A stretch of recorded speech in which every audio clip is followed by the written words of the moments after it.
Bonjour, nous approchons lentement mais sûrement vers la fin du mois de février.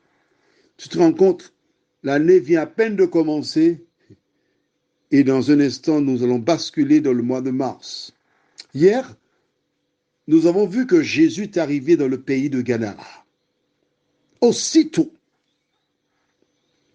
de la même manière que, rappelle-toi, quand Pierre déclara Seigneur, sauve-moi, aussitôt Jésus tendit la main pour le saisir. Jésus arrive à Gadara. Aussitôt, voici un homme possédé qui vient vers Jésus. Il y a une différence, n'est-ce pas? Parce que c'est Pierre qui vient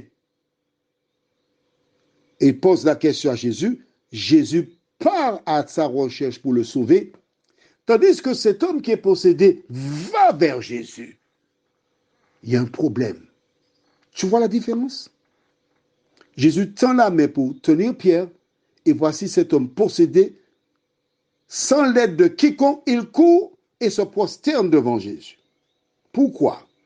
C'est ce que nous verrons dans les versets qui suivent. Mais juste avant, je t'invite à prier. Notre Seigneur et notre Dieu, béni sois-tu. Béni sois-tu parce que voici un homme qui est possédé. Le démon vit en lui et il va vers Jésus. Éternel, de nous aider à comprendre ta parole pleinement. Au nom de Jésus et pour ta gloire éternelle. Amen. Alors, nous lisons les versets 4 et 5.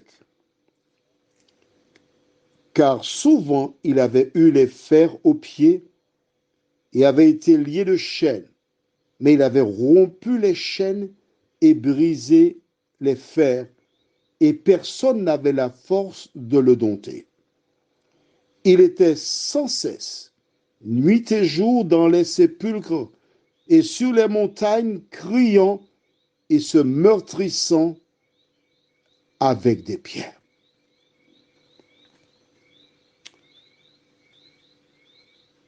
Wow.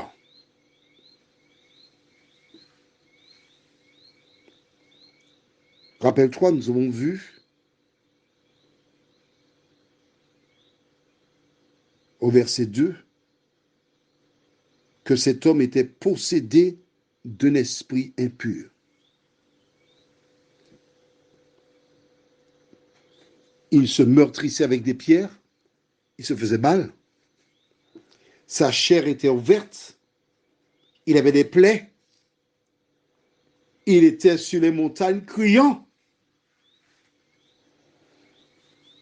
Je veux croire qu'au début de sa maladie, il a vu des spécialistes qui furent incapables de lui venir en aide.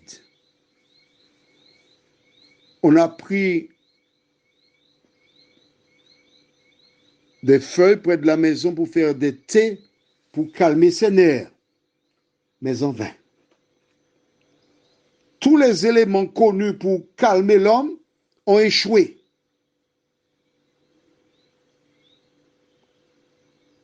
On ne pouvait rien.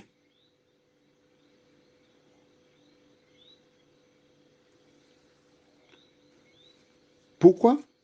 Parce qu'il était possédé. Écoute attentivement ce que je te dis là maintenant. La Bible déclare, votre corps est le temple du Saint-Esprit. Si quelqu'un détruit ce corps, elle devra comparaître devant l'Éternel. Donc, le corps de l'homme est soit le temple du Saint-Esprit, c'est-à-dire que lorsqu'une personne accepte Jésus pour sauveur, le Saint-Esprit vient en elle. Ok, on va lire cela. Je voudrais que tu comprennes très bien ce que je dis là. Parce que je t'assure que je dirai quelque chose qui te fera monter au plafond. On va dans le livre de Actes des Apôtres, chapitre 2. Il faut que tu comprennes, hein? Acte 2. Je veux que tu comprennes. Acte 2 rapporte dès le début l'effusion du Saint-Esprit sur les disciples. Ils commencèrent à parler et des gens qui entendirent ce que disait Pierre, parce que c'est Pierre qui s'exprimait, ils ont posé une question. Acte 2, verset 37. C'est pourquoi, tu vois, il faut avoir le cahier pour prendre note. Parce que je n'ai pas noté cette référence au début, mais comme tu écoutes et tu as ton cahier, tu notes Acte 2, verset 37 jusqu'au verset 37 et 38. On va prendre juste ces deux versets. C'est bon? On y va. Après avoir entendu ce discours, ils eurent le cœur vivement touché. Et ils dirent à Pierre et aux autres apôtres, hommes frères, que ferons-nous? Pierre leur dit, repentez-vous et que chacun de vous soit baptisé au nom de Jésus-Christ à cause du pardon de vos péchés et vous recevrez le don du Saint-Esprit. Cela veut dire qu'avant ce moment-là, les gens n'ont pas le Saint-Esprit. Qu'ont-ils? L'autre esprit. Ils sont possédés par le démon. N'était pas, écoute, non, attends, écoute-moi. Faut pas arrêter, écoute-moi jusqu'au bout. Même si tu es en train de dire, ah, le monsieur a dit j'ai un démon, je ne veux pas l'écouter. Non, écoute jusqu'au bout, s'il te plaît. Qu'est-ce que le démon? Quand, par exemple, au Brésil, des personnes qui regardent un match de football et l'équipe nationale est battue, ces personnes se suicident. C'est un démon qu'elles ont. Quand tu passes près de magasins et on voit une belle robe, tu perds la tête. C'est un démon. Quand tu vois une belle voiture et pour l'acquérir, tu es obligé, entre guillemets, d'avoir recours à plusieurs amis. Je parle de IS, c'est un démon. Quand tu aimes certaines choses, c'est le démon. Vois-tu, en fait, on n'est pas conscient que lorsqu'on n'est pas avec Dieu, on est sous l'égide des démons. Alors, il y a différents paliers où tu n'es pas comme cet homme de Gadara.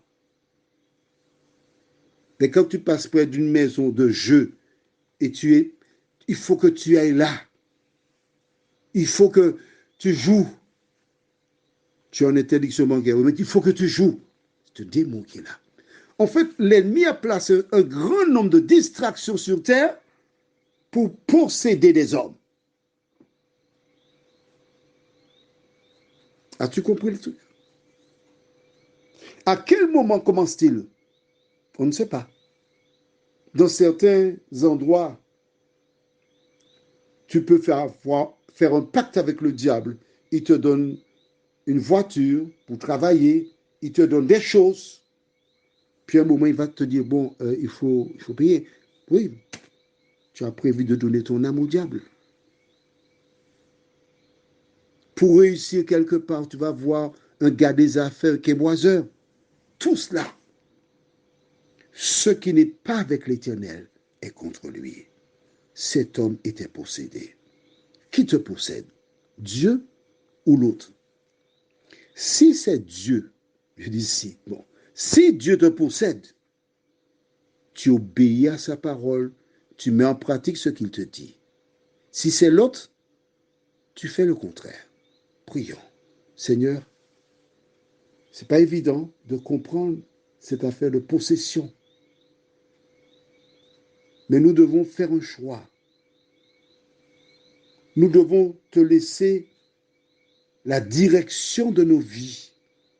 Car tu déclares, celui qui n'est pas avec moi est contre moi.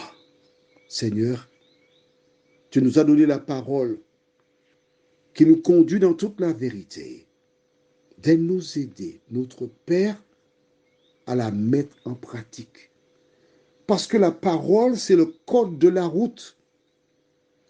Tous ceux qui ont un véhicule et qui conduisent ce dernier respectent le code de la route pour protéger leur vie et protéger celle des autres. Alors pourquoi acceptons-nous des lois de la société et quand il s'agit de ta parole, Seigneur, nous voulons faire à notre tête? Seigneur, merci de continuer de nous éclairer, de nous diriger tout au long de cette journée, nous t'avons prié. Au nom de Jésus et pour ta gloire éternelle. Amen. Que l'Éternel continue de t'éclairer. Et n'oublie pas, aussi longtemps que tu marches selon sa parole, tu n'auras jamais peur.